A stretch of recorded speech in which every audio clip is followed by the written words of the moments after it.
Okay.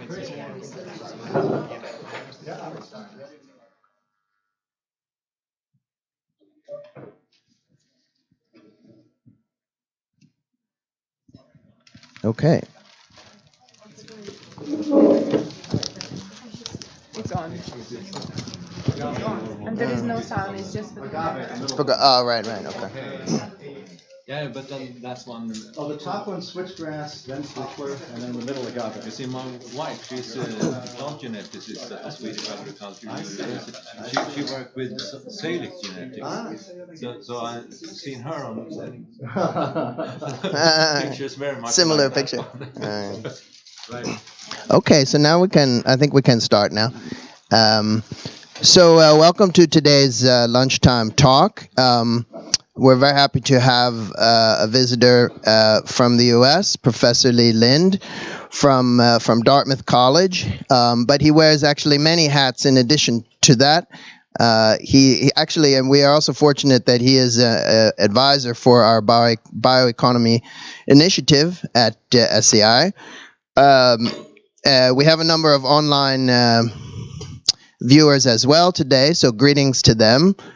Francis Johnson with the Stockholm Environment Institute, leading an initiative here on bioeconomy, and today our speaker will talk about this relation between biofuels, land use, and climate, which has been very much in focus recently, also because of the recent IPCC report on land use. So in addition to being a professor at Dartmouth, Lee has been involved with the U.S. Department of Energy's Center for Bioenergy Innovation. He's also been working with a number of founding 2 startup companies related to bioeconomy and biosciences. So without further ado, Lee, do you want to take us? Thanks. Thank you so much, Francis. It's a pleasure to be here.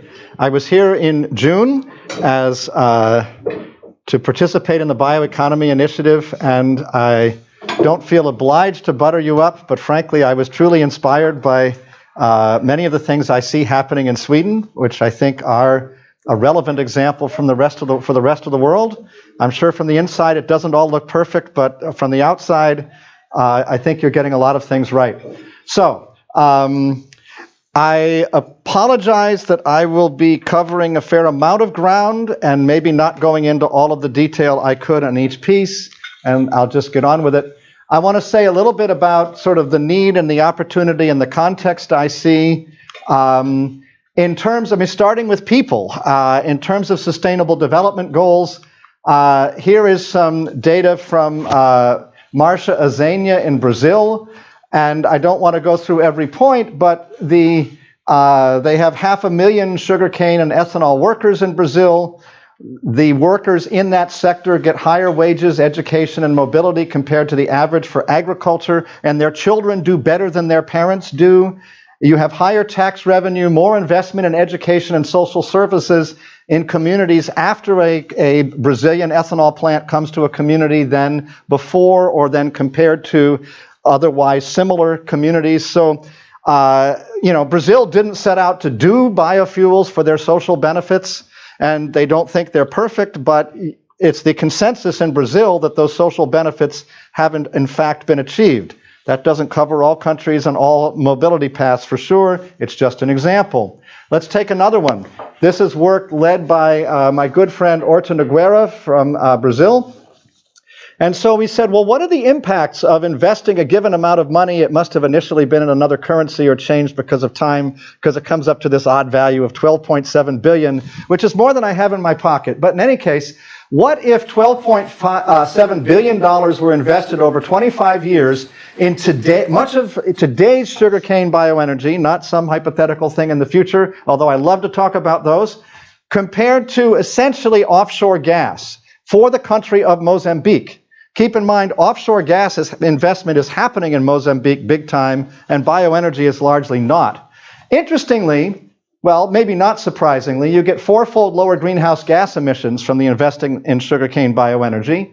You actually get more energy out, higher number of barrels of oil equivalent compared to natural gas and the same amount of electricity.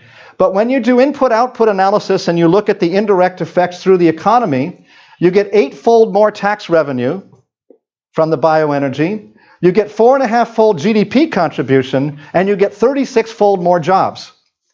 And so I wrote the part of the discussion of this paper which said, so why is this one happening and this one not happening? And actually it's the same reason that all of these are more positive to bioenergy. Bioenergy is much more integrated with the economy. And from a company's point of view, an offshore platform 15 miles offshore, you take your helicopter back and forth, you don't have to interact with any of the risks of operating in a developing country. And so it's sort of this disequilibrium situation. But I just want to make the point to begin with that there's a people part of this story as well as a greenhouse gas and an environment part of this story. So from a climate, the International Energy Agency says that modern bioenergy is an essential component of the future low-carbon global energy system if climate change commitments are to be met. In the transport sector, biofuel consumption must triple by 2030, with 2/3 of that coming from advanced biofuels, which means that advanced biofuels have to increase 50-fold in 10 years. That's a tall lift. Acceleration is urgently needed to ramp up the contribution of bioenergy across all sectors, notably the transport sector. And I won't be giving you the commercial for the whole talk, bear with me. And so this is Shell's net zero scenario. Note that the energy as biomass is equivalent to oil, coal, and gas combined. And that's largely because of the value of bioenergy in a negative emissions scenario. And then this is a paper that was led by Lou Fulton, the former 2-time transportation energy lead at the IEA. And we looked at the distribution of energy sources all the way out to 2075, according to the 2-degree scenario. And the interesting thing is that about half of that energy is really difficult to electrify. So I honor and celebrate the progress that electric vehicles are making, but it is unlikely that and it's unclear, by the way, exactly what fraction can be electrified. But as you get into long-haul trucking, it gets harder. As you get into ocean shipping, it gets harder. And as you get into aviation, it gets really harder. I don't think if any of our grandchildren will ever ride in a battery-powered jet. Maybe I'm wrong, but that would be a pretty risky thing to bet on. And so interestingly and somewhat surprisingly, this exercise actually resulted from a challenge from my friend Nathaniel Green. Said, if you did everything you could with conservation and everything you did with hydrogen and electricity, how much would you have left in transportation? By this analysis, which is not the only way to look at it, about half. And by the way, if you didn't decarbonize this, you would have twice the emissions permissible for a 2-degree future, even if you decarbonized 100% of the rest of the economy. And so the basic idea is we've got a carbon cycle here, and might we take some of this plant matter and return the carbon to the atmosphere with biofuels along the way? And sometimes when people talk about the bioeconomy, it's almost like fuels aren't there. But I would submit that fuels are the heart of the bioeconomy. They're where the biggest benefits are, but also where the biggest risks are in terms of things we might do in an unbalanced way. From a climate point of view, there's 5 times more fuel produced from a barrel of oil, and this is US data. I think for the world the ratio would be even higher compared to chemicals, and a lot of those chemicals are going into long-lived materials and are not burned. So fuels are really the thing when you're talking about using biology and biomass and land. Fuels are what you care about from a climate point of view. Now, there's all sorts of examples, both in the bioeconomy and in the petroleum economy, of multi-product biorefineries. Fuels enable co-products by providing scale. There are lots of co-products you couldn't make if you didn't have fuels there. And co-products enable fuels by providing margin.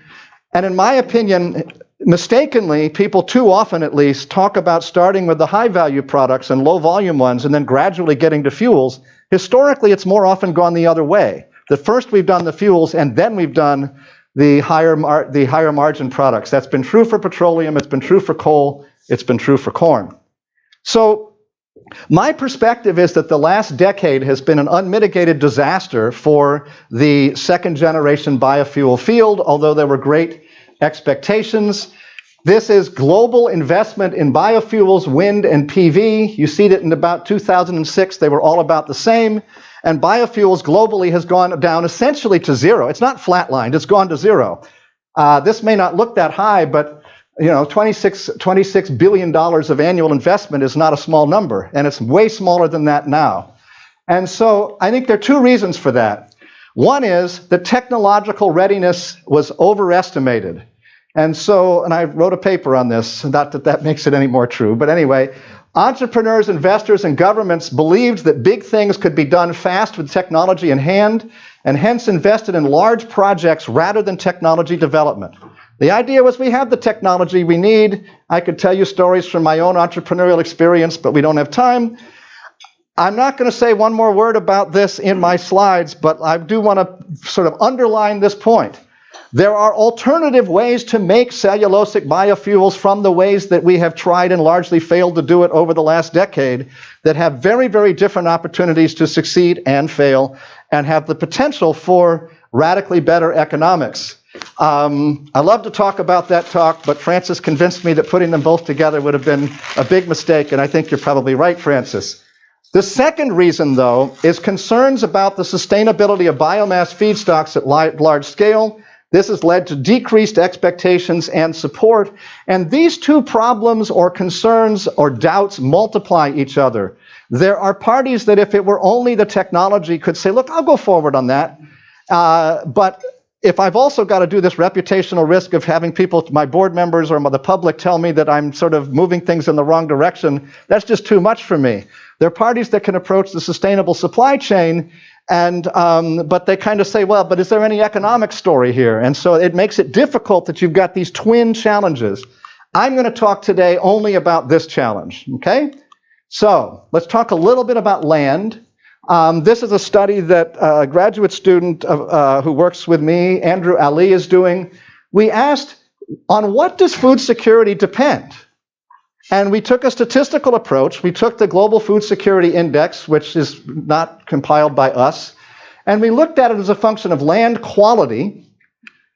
So the mean crop suitability index, in fact, a negative correlation, but essentially no correlation. We looked at it at land quantity, and there are both rich and poor countries that have a little land or a lot of land. Agricultural intensity, as a function of the fertilizer use. There's some countries that use very little fertilizer use and are very, very food secure, so that's not much of a metric. Land quantity, we talked about. Cereal production. There's no real correlation between countries that produce a lot of food and countries that have access to a lot of food. Then we looked at another variable, and you might guess this one is coming. Household income. So you can do the multi-regression model with all of these variables, and you get an R-squared of 0.948. You can do the multiple regression analysis with only household income, and you get 0.92. Essentially, people are hungry because they're poor. Now, to some extent, that was already known, but it hadn't been done in this particular way. But there's this excellent paper that I think you first alerted me to, Francis. This big data from small farms reinforces this conclusion at a local household by household level. And we could go on about that, but it's one important observation about land.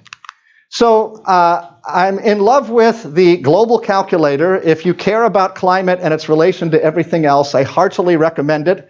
You can sort of see how it's set up. I just want to focus on three things.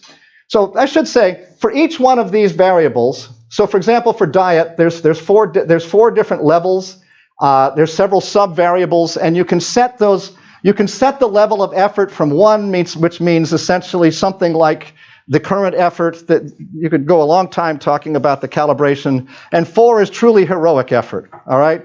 And so you can move these sliders, and I just want to focus. So diet has got calories consumed, quantity of meat, type of meat, renewable energy, wind, solar, hydro, geothermal, marine storage, and demand shifting.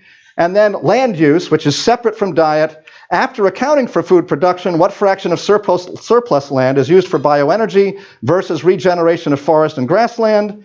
And land use efficiency, multi-cropping, integrating, blah, blah, blah. So think about those for a minute and think about which one of those three things, diet, land use, and renewable energy, as defined here, would have the biggest impact on climate.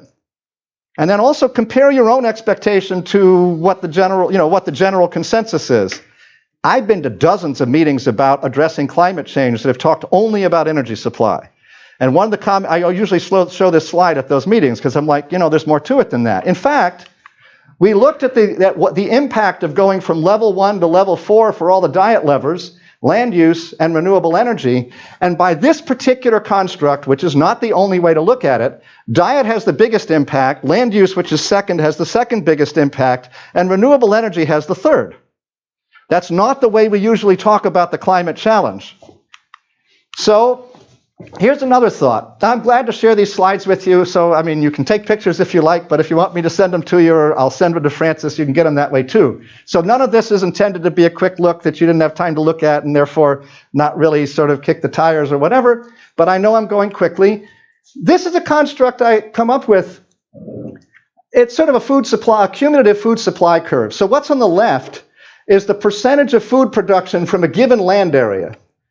All right, so here is the given land area, and then the curve is, so for example, in this case, we'd be getting 40% of our food from this amount of land, and we'd be getting 60% of our food from that amount of land. That's not what the curve looks like. I'm just trying to get you used to the coordinate system, okay? Here's what the real data looks like. All right, we have 5 billion hectares of agricultural land, of which about 3.4 billion is pasture. That 3.4 billion hectares of pasture land provides less than 1% of dietary calories to humanity. It does some other important things, don't get me wrong. And in fact, a paper in Science a little while ago said we get 86%. We get 86% of our food and feed, we're also talking about feeding animals, from 58% of our cropland, which is only this. So there is a perception that in fact, I once heard this at a meeting. There was a guy doing modeling, and he said, we either use land for food production or for nature. Actually, the amount of land that is not managed for nature and is unimportant for food production is much larger than the amount of land we use for food production. Important to realize. This is the FAO's somewhat dated, although I checked with Olivier Dubois during this summer, and these are not updated yet.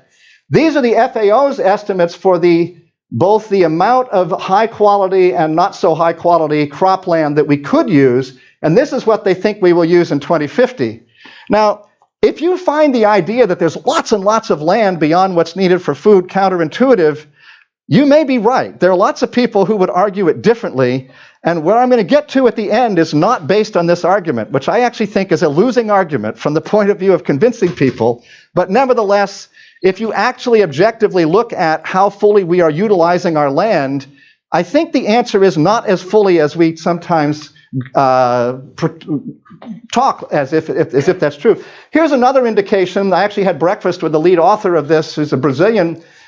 We tried, and this is a long story, which we don't have time for, but we tried to look at the potential, given that there's over twice as much land in pasture as there is in cropland in the world. And people have written a lot about the intensification potential of the cropland, and very little about the intensification potential of the pasture. It turns out it's much more complicated to analyze the intensification of pasture. And part of it is, for example, if you start getting into mixed agriculture and pasture systems, which is a huge part of the world, that feeds a huge part of the world, it's really complicated. We looked at pasture-only systems, and then we had to deal with the fact that if you hypothetically wanted to produce, let's say, 5 times more animal product from a given pasture, but if, for example, the primary productivity is not evenly spaced through the year, if you took a yearly approach, you'd say, hey, I'm in like Flynn, but if there's actually 4 months when there's no grass to eat and you're only doing pasture, that doesn't work. So we restricted it various ways. Length of the growing period has to be at least 7 months. The pasture suitability index has to be at least medium, etc. And what we're plotting here is the number of calories that could be produced. Dietary calories. I confess I don't have a good scale for that, so I won't tell you one. Here is the intensification potential as a multiple of what we get currently per hectare. And then the size of the dot is related to the number of millions of hectares. We could talk about it for a while, but it's notable that Africa is out here in the 8 to 10-fold intensification potential, and also in most of these plots near the highest in terms of both the size of the dot and the added calories that could be produced. So Africa's got the greatest resource and the greatest need, and it's nice when you align need and resource. So let's talk a little bit about, and this has been highly challenged, as many of you know, does it make any sense at all to produce biofuels for climate mitigation? And I've done my best to try to offer the arguments in close to the words that the people who have made these arguments have used, to try to prevent a straw man exercise.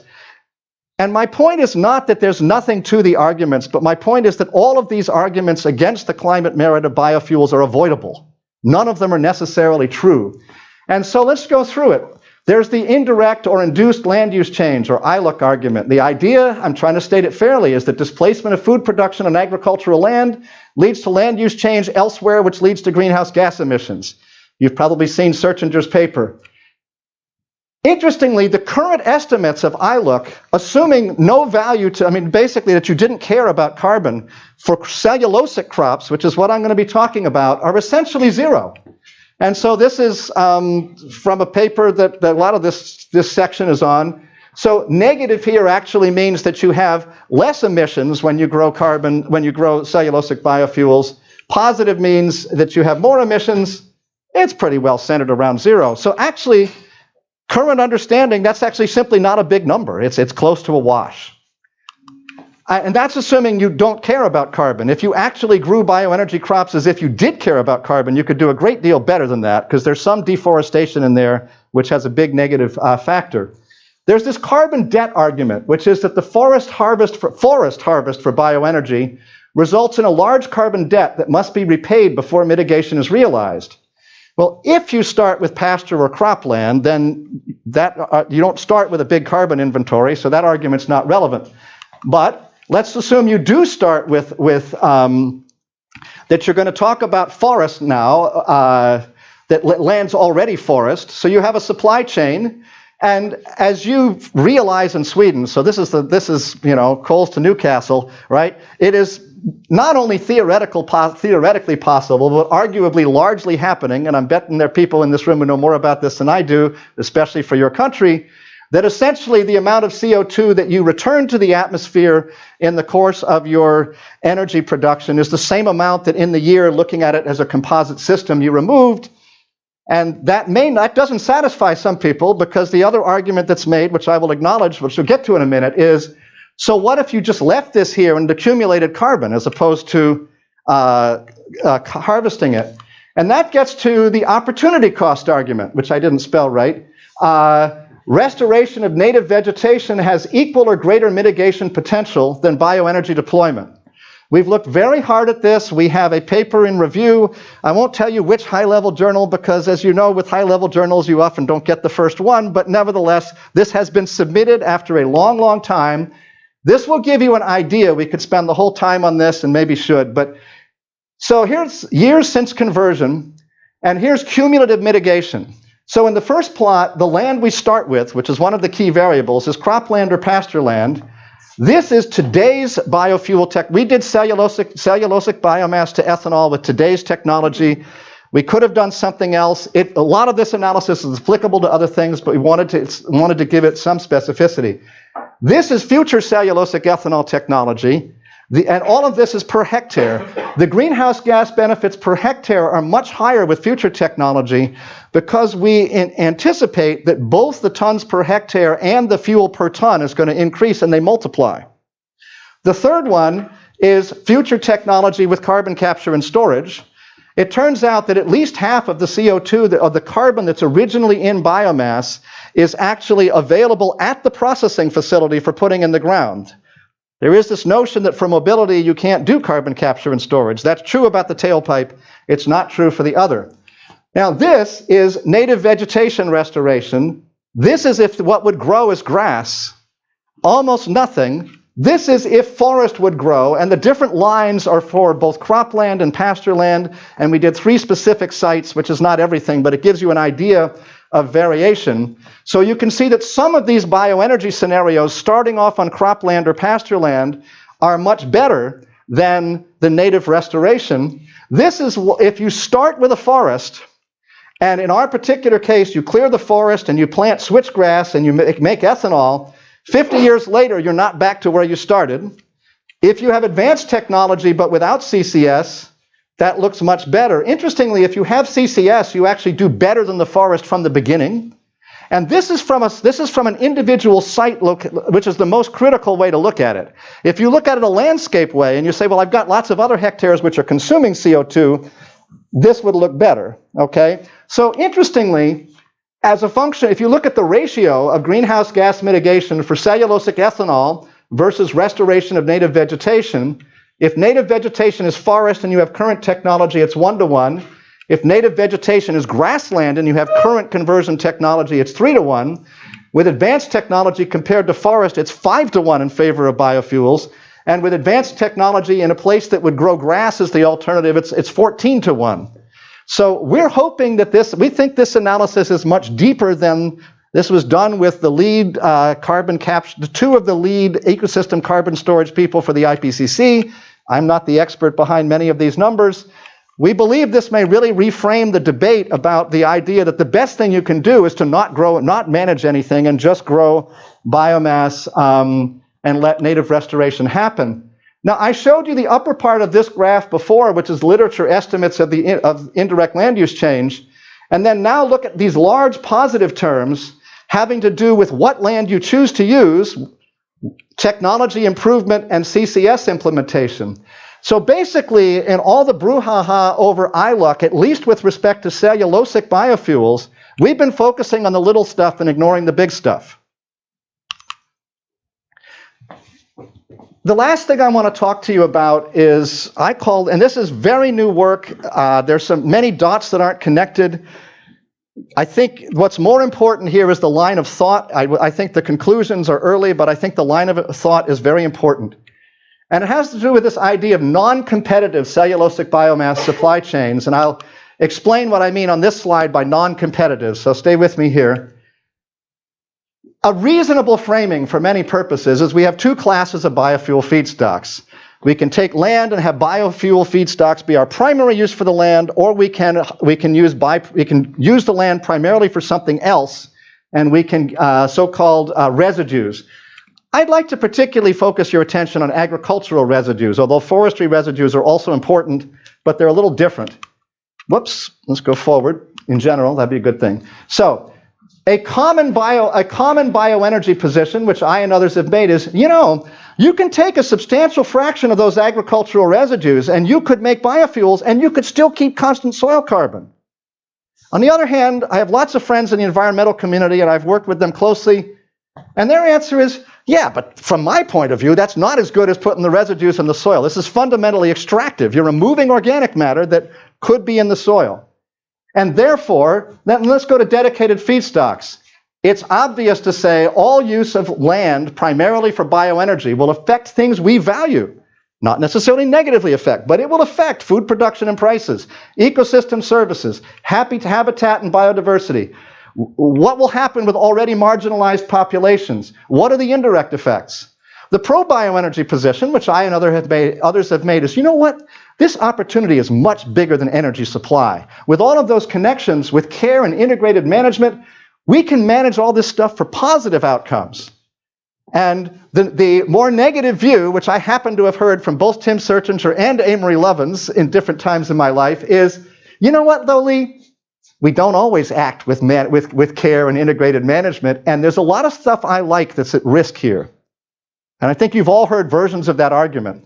So I would point out that fundamental to both of these is a competitive relationship.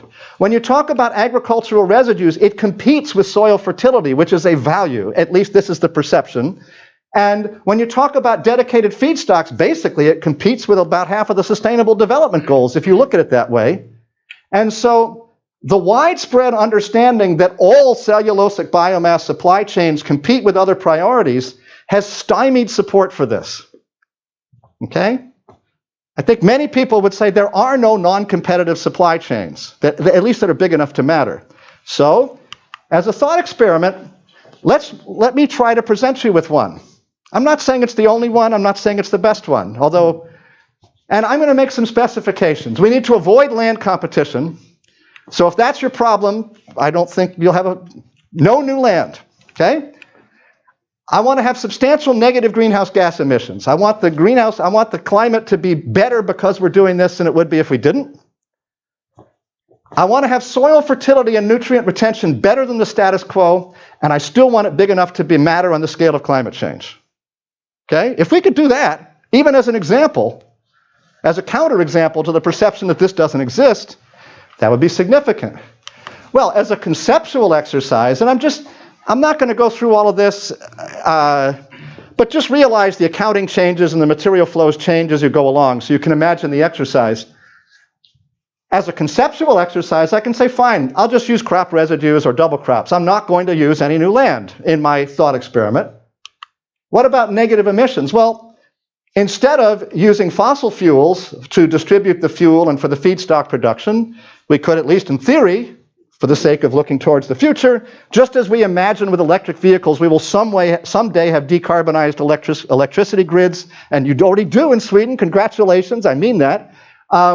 We can also imagine that we could have a decarbonized agricultural system, all right? So we're going to provide this thing with renewable electricity, which people keep saying is going to be almost free, and maybe or not, but nevertheless, let's hope so. We're going to provide renewable electricity and biogas, and so we're not going to use fossil fuels to drive this. Now, keep in mind, in fact, essentially all analyses of liquid fuels involve either from cellulosic biomass, involve either burning the lignin or converting lignin to value-added products. So we will also do carbon capture and storage where we can, mostly from the conversion, in fact, entirely from the conversion process. As far as soil fertility, and the harvested biomass, a simple model which I think is useful for this purpose, is that whether it's a wood chip or whether it's an agricultural residue in the field, think of it for a moment at least as a combination of some long-lived carbon and short-lived carbon. What I mean is, if that wood chip or that agricultural residue were allowed to sit in the soil, there's a part of it, the carbohydrate part, wouldn't be there for very long, and there's a part of it, mostly lignin, the stuff that makes craft paper brown, there's a part of it that would be there a long time, and the part we value for the soil is the lignin. The carbohydrate has some negative and some positive, but let's say roughly zero. So one of the points is that with biological production, and maybe some non-biological production, this could be biochar, for example, if you take the short-lived carbon to fuel, and CO2, which you can sequester, and you bring the long-lived carbon back to the soil, you have the potential for now a circular economy where you're not doing extractive removal. And what about large enough to offer meaningful climate benefits? Well, the reason that the ag residue resource has always looked so small is the constraint of removing the long-lived carbon and still having no decrease in soil carbon.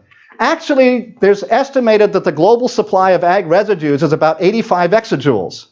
Compare that to all of biofuels, which is 2.3 exajoules. Compare that to aviation, which is 12 exajoules. I'm not saying that it's the only one, but that's a big resource. It's no reason to say we shouldn't go forward because of the resource. So you might say, yeah, but could this really happen? I would argue it is happening, and I want to bring your attention to a group that's not as widely known as they should, the Italian Biogas Consortium. It's about 600 farmers. They produce about 1 megawatt of electricity per farm. And they all go around with 1.5 degree buttons on, although they will be very careful to say that we are businessmen and not hippies. And they return the digestate, both liquid and solid, and they also grow a winter cover crop which soaks up the nutrients and recycles it. And what was originally a revenue proposition for these folks has fundamentally changed their agricultural model. And if you go through these one at a time, with the exception of CCS, and with the exception that they're producing a gaseous fuel and a needed one, congratulations, we also need liquid fuels for some things that are more convenient than using gases. This model is potentially applicable to liquid fuels. So, closing thought, I think we need a renewed effort to address factors limiting cellulosic biofuels. I call this 2G 2.0. You can call it what you like. On the technology side, and there are some people who go around saying we have all the technology we need. At one level, that's true. There's a lot we could do with technology we have. But to fully realize the potential of cellulosic biofuels, as someone who started 2 companies and spent my life in the field, we do not have the technology we need. And that was overestimated once, technological readiness. Let's not do it again. Feedstock supply chains, there's lots of room for analyzing the kinds of non-competitive opportunities I've been talking about that circumvent the limitations that are stymieing the field. And on-the-ground examples, I don't think I need to elaborate. But I would point out that cellulosic biofuels are leading options both for difficult to electrify transport, which has been estimated at about half, maybe less. If it's a quarter, it still matters. And for negative emissions, 2 different things we badly need, 2 of the most difficult problems in the overall decarbonization challenge. And it's been called an important climate stabilization portfolio component, and I'm using dead quotes here, and urgent priorities by the IEA. Francis was involved in the special report in Land and Climate, and that was the statement made there. And so I want to remind you about this business and just point out that compared to native vegetation restoration, which may be a great thing to do in some cases, it's not that there's no reason to do it, but it's not like this hands-down better answer. But consider also cellulosic biofuels can provide rural employment and economic development, going back to my earlier slides. For much of the world, and especially the poor rural world, the way they support themselves is to send their young people to the cities and have them send checks home. We actually need to create value in rural communities. Unlike, there is the business of who's going to pay to put this land aside and do native vegetation. And, in theory, bioenergy could pay for itself, which is, once you can align what you want to happen with economic returns, there's no better way to make things happen in this world. And finally, actually, the biodiversity of managed grasslands is comparable to unmanaged grasslands and vastly better than annual row crops. The biodiversity, that a more directly relevant example as I think about it, the biodiversity of a situation like the Italian Biogas Consortium does, where they grow maize in the summer and they grow a winter cover crop, also has more habitat and biodiversity than leaving the ground bare, in addition to nutrient retention. So there are a lot of great people I work with that I want to acknowledge at the different pieces. You can read them if you like. But I just want to leave you with the thought that there's a lot of potential value as we look towards multiple sustainable development objectives, with climate being an important one, but not the only one. I think improving the sustainability of agriculture would be another one, economic development. A lot of important objectives. Cellulosic biofuels, in my opinion, have tremendous potential to address these. The field is pretty much stuck right now for 2 reasons. One is the first effort is perceived as very unsuccessful, especially cellulosic ethanol, from a technology and economic point of view, and so they're hesitant to go back there. And the second reason is what we've been talking about. I think there's reason to, if we think about them differently, which I've tried to illustrate, that both of those perceptions can be turned around, and realities that underlie the perceptions can be, these liabilities can be avoided. And what I'm doing is going around to talk to people. I spent a delightful morning with Scania. I'm working with SEI. I'm talking to Lantmannen this afternoon, sort of asking, how can these different organizations from their various perspectives, what can they do and what do they need others to do in order to sort of restart this? Because make no mistake, if the next decade isn't more productive than the last from the point of view of cellulosic biofuels, it is really, really difficult for this to make a meaningful contribution to climate change in the time frame we need it. So you might be able to tell I don't tire of this subject easily, but I would love to have any questions or comments or criticisms. I learn the most from criticisms that you might have. Thank you.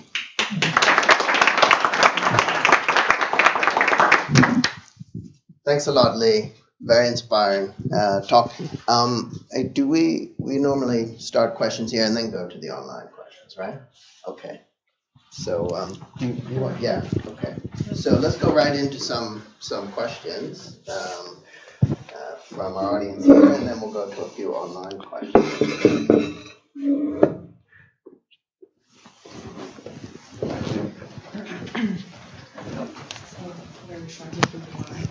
Yeah, my name is.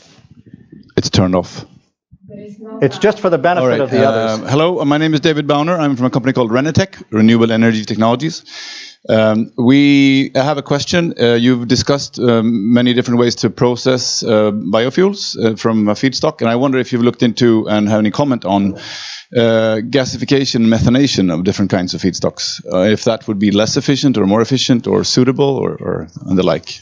Well, because we hear of a lot of other it's not one of the ones I know the most. The one I know the most about and have started 2 companies in is cellulosic ethanol. I don't pretend that's the only one. I don't think anyone knows it will be the best or won't. I suspect you know more about it than I do. And so all I would say is, you know, advocates can take turns one at a time in front of a room telling you about the thing they know most about. I can tell you an example of one path that I think can be radically cheaper than the way we do business today. I think what we need to do is to pursue multiple paths and not sort of speak negatively about the others. What can you tell us in a sentence or two about the merit of the path you see? I realize that's a softball over the plate, but... Very funny answer. I would like to say that we looked into it and we just realized that if you have a lot of agricultural feedstocks, that you know that you have a lot, but you don't know if the access to these would change over time. It would be a more flexible way of taking in feedstocks, because you'd have 1 year you could have one and 1 year you could have had the other. We're working in West Africa where we see a lot of agricultural wastes being produced, like in the regions of millions of tons, but they could be different depending on harvests over a year, and gasification would be very flexible as to what input it would be. That's the reason. Thank you. Again, we're not here to talk about one option. Hello, Mike Latulaire from SCI. Thanks for the presentation. It was very quick, so I might have missed this information. That was my instruction, and it still might not have been quick enough, but anyway. So soil respiration is the second largest flux to the atmosphere after burning of greenhouse gas emissions, burning of fuels. And I was wondering if how that fit maybe in some of the balances. Is that something that is too much of a question mark to understand better those balances? Like, what's your input on soil respiration overall? It's not the thing I know the most about, but I will tell you what I think I know. And that is, number one, it is, other things being equal, it is good for fertility to increase organic matter. Number two, following a change in land management. So, for example, following perennials growing where annuals used to grow, following double crops going where double crops didn't used to go, whatever the change is, following whatever, you get a transient where you go from one if you start at steady state, which is often not the case, but at least for conceptual purposes, if you start at a steady state carbon level, you will go to a new steady state carbon level. So, for example, if you are putting in perennials or you are doing double crops, the steady state carbon, or you are returning residues to the ground and you used to not do that, the Italian Biogas Consortium is a bunch of corn farmers who have documented that their soil carbon is going up. That won't happen forever. Eventually, we're changing management so we have new additions or less withdrawals or something, but eventually respiration will catch up. Actually, the exact same thing is true with forests, obviously. You start off with an empty lot, you plant forests. Initially, you have a lot more growth than respiration. If you wait long enough, now, in many places, we're talking over a century, and again, I think there are people in the room who know more about this than I do, but eventually, if it's undisturbed, and some ecologists say there's no such thing as a forest that's undisturbed for 100 years, but we'll put that aside, abstractly you would reach steady state. Same thing's true with soils. They're like a battery. You can charge them. And so I think a lot of these solutions, what I can say is I'm pretty sure they go in the right direction, because all of the carbon that increases in the soil came from the atmosphere. So we're going to benefit. I don't think the vectors work against each other. I think they're all aligned. We're going to improve soil fertility. We're going to remove CO2. Will soil carbon storage alone be a really big factor? I asked Pete Smith, who led the IPCC in that, and is one of our collaborators. I asked him, on the scale of global CO2 production, how much could you imagine being soaked up by soil compared to a scenario with no management changes? He said easily less than 5%, and it might be 2%. So we can't look down our nose at these, quote, small things, but on the other hand, we can't depend on only them either. Thank you. Hi, I'm Gustav Melin, head of the Swedish Bioenergy Association. You started up with an example of Mozambique $12.7 billion, I Yes. think. That was in sugarcane first generation production then, or? With cogeneration of electricity, basically the Brazilian model, as specified by Brazilians. Yeah. You may know of the Sierra Leone ADAX project, started maybe 10, 12 years ago, but Yes. it's now more or less closed down. That was kind of a startup of doing that you mentioned in Mozambique, but it was very heavily work against from NGOs, and also the Swedish radio was down there and talking about land grabbing and all faults and so on, even though they have did a lot of good work to make things go the right way, and they also increased food harvested 200% and employed 2,000 people, and still they were very hit from the NGOs. Do you have any comment on? Actually, I On can that? take this one. Yeah. The SEI, we did a project in Sierra Leone. I guess you haven't seen the report. It came out a few years ago. But we have looked at this, and they made these type of investments similar to, in a way, similar, as you say. But it's a very severely underdeveloped area. And the capacity in terms of the labor capacity and so forth. So there were a number of setbacks, and it's also true that there was a lot of great polarization of the debate. Overall, had they succeeded, it would have been extremely positive economically. That's for sure. I don't think they have shut down completely. They have switched to cassava, I think. But yeah. It's not easy to. It's sort of like Hollywood movies. I think only 1 out of 10 makes money. Actually, these type of projects. So that's the reason, scene. I guess, was that the owners gave up and sold it to an Indian company that used cassava. Right. Yeah, because they were not able to work through all the forced against it, so to say. So my first answer was going to be that Francis knows more about it than I do. You have a mic Oh, I'm all already, set. yeah. Thank you. And thank you, Francis, for anticipating that. The only thing I would add, and this is partly from, I try to value try to understand the things that diverse people value, but I also try to look for ways to make things work, and I'm not embarrassed about that, okay? I think we have to bring that attitude. And from that perspective, although allocating new land in a developing country to sugarcane or something may seem to make all sorts of sense on paper, I'm increasingly feeling we need to look for opportunities where there just is no downside. And that's the spirit of this sort of, if you're doing agricultural residues and returning organic matter to the ground, now maybe there's a fly in that ointment. I can't guarantee that that's no downside, but at least has the potential. Here's another one I didn't discuss.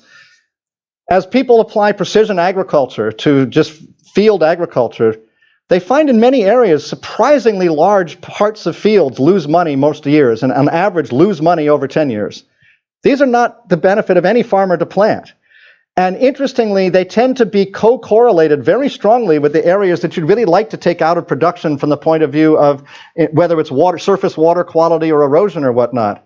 And so, I think that when the field started the last time, when the fire, I call it the bonkers for biofuels period, when we were in that period previously, not only did we think we had no technological challenges, but we just kind of approached the feedstock supply thing like this was going to be, we'll buy some land in Africa and who's going to have a problem? Well, a lot of people had a problem, as it showed out. So I think we need to think much more carefully about getting going in ways that let people start cutting with the positive edge of the sword from the beginning. And I don't want to criticize ADEX. I think it was a pioneering endeavor, but objectively it didn't realize the aspirations of the people who started it, and we need to learn from that. Would you agree? No, I don't think so. I mean, because the problems were not on site. The problems were more the European view on the situation at site. Well, so they had so much agreements and positive view on the local side, but not from the European society. So I actually think the single thing that needs to be addressed first to move in the general direction I'm describing is to develop a more positive vision, because before that, nobody's going to invest. And so I would agree with you. It's not just what happens locally. It's the way the world receives it and perceives it. And all the more reason we need to say, look, there are ways that we could move forward that just don't have these objections. I think we can do that. Should we take some offline? It seems that they are not super active I see. at the moment. So, They probably know the answers and they're chuckling to themselves. but speaking to those who are online, please come with questions if you want. In the meantime, we can continue here with the questions, right? Anyone? So I have a question for you. Imagine, some of you may never mention this seminar, and I understand that, but imagine you mentioned this seminar to somebody, and you told them about what you heard. If anybody would like to volunteer, and I won't attack you, in fact, I won't say anything, I just want to hear. So when you relayed that to your friend and you said, I heard this person talking about this, and there might or might not be some positive parts, but the part I went away unconvinced of was, or concerned about was, and again, I won't rebut, I just want to hear. You could help me by anything in that vein. That's a good one. Please, someone say something they're unconvinced about. Or doubtful about, or skeptical about, Or it can't be concerned. that good. Or concerned about. Yeah. I can have another comment. I don't know if this is answer to your question, but don't you think that the second generation and the advanced have to build on the first generation? In my view, it would be mainly the industry that is already in the biofuel production business that would be able to do the second generation. As Lantmännen now first do the first generation, and then they could put some straw into that production already. I'm going to show I can give you a short answer. Yes. Well, I'll add a second one-word answer. Duh. I will say, while the microphone's moving, there are a lot of relationships that are assumed to be competitive and occasionally are, but don't have to be. That's one of them. Another one is, as someone who's an entrepreneur in this area and hoping to move this forward in a business context, I can tell you with authority, every second-generation biofuel producer is really hoping everyone else succeeds, because every one of our life gets better if that happens. You might assume that we're all hoping each other fails. That's not true. And in fact, the two second-generation companies that are still in the game, Raízen in Brazil and Poet in the United States, first of all, they knew the feedstock supply chain better than the companies that failed, like DuPont, did not know as much about feedstock supply as the two that are still in. And secondly, they partnered more. They realized they couldn't do it all by themselves. They realized they were execution companies and they needed innovation companies. And some of the other ones tried to do everything. A person at Raízen said to me once, every big success we had was collaborative, and every failure was something we tried to do ourselves. And he said, I'm not saying that every collaborative thing was a success, but we had no successes that weren't collaborative. And so in general, this field is much, much more the second time around. The first time it was a bunch of VCs saying, take all the value and don't tell anybody what you know. The second time around, people learned from that, and we're going to be, the only way to succeed is to be much more interactive and recognize the role different people have in the value chain. Yeah, my name is Zoha from SEI. This is not my area at all, so please forgive me if this is like a premature or naive consideration. But I guess one thing I would be concerned about would be kind of indigenous people's land rights and land grabbing in developing countries, and whether biofuel expansion could negatively impact that. Okay, I said I wasn't going to rebut, so thank you. No, and except the only thing I will say is it is a good concern, it is a good question, and don't apologize for being naive on that one. It's a point that needs to be paid attention to, but I don't want to turn each objection into me beating down the audience because I have more time to talk. So, thank you. I think we're supposed to finish at 1, so we just have a couple minutes. Maybe a question from someone who hasn't offered one yet? No, we're done. One thing I did want to point out, which I think you have showed in your talk, is that with climate goals and with other goals, we have to always work from demand side and supply side, right? So a lot of critique said that we don't have enough land for bioenergy and biofuels. One of the reasons it looks like a lot of land is because we are consuming too much. We are eating too much meat per person.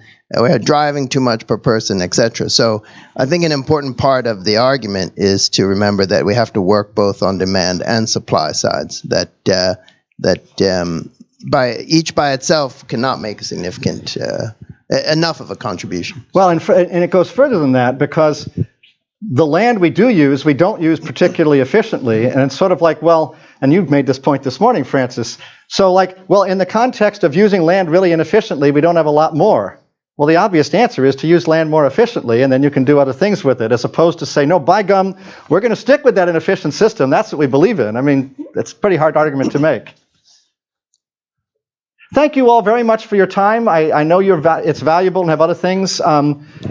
If anything occurs to folks that you'd like to follow up with me, whether it's more information from me or more information to me, or why I was wrong, or you just whatever, I would welcome that. As I say, I don't tire of this easily. Thank you. All right, thanks.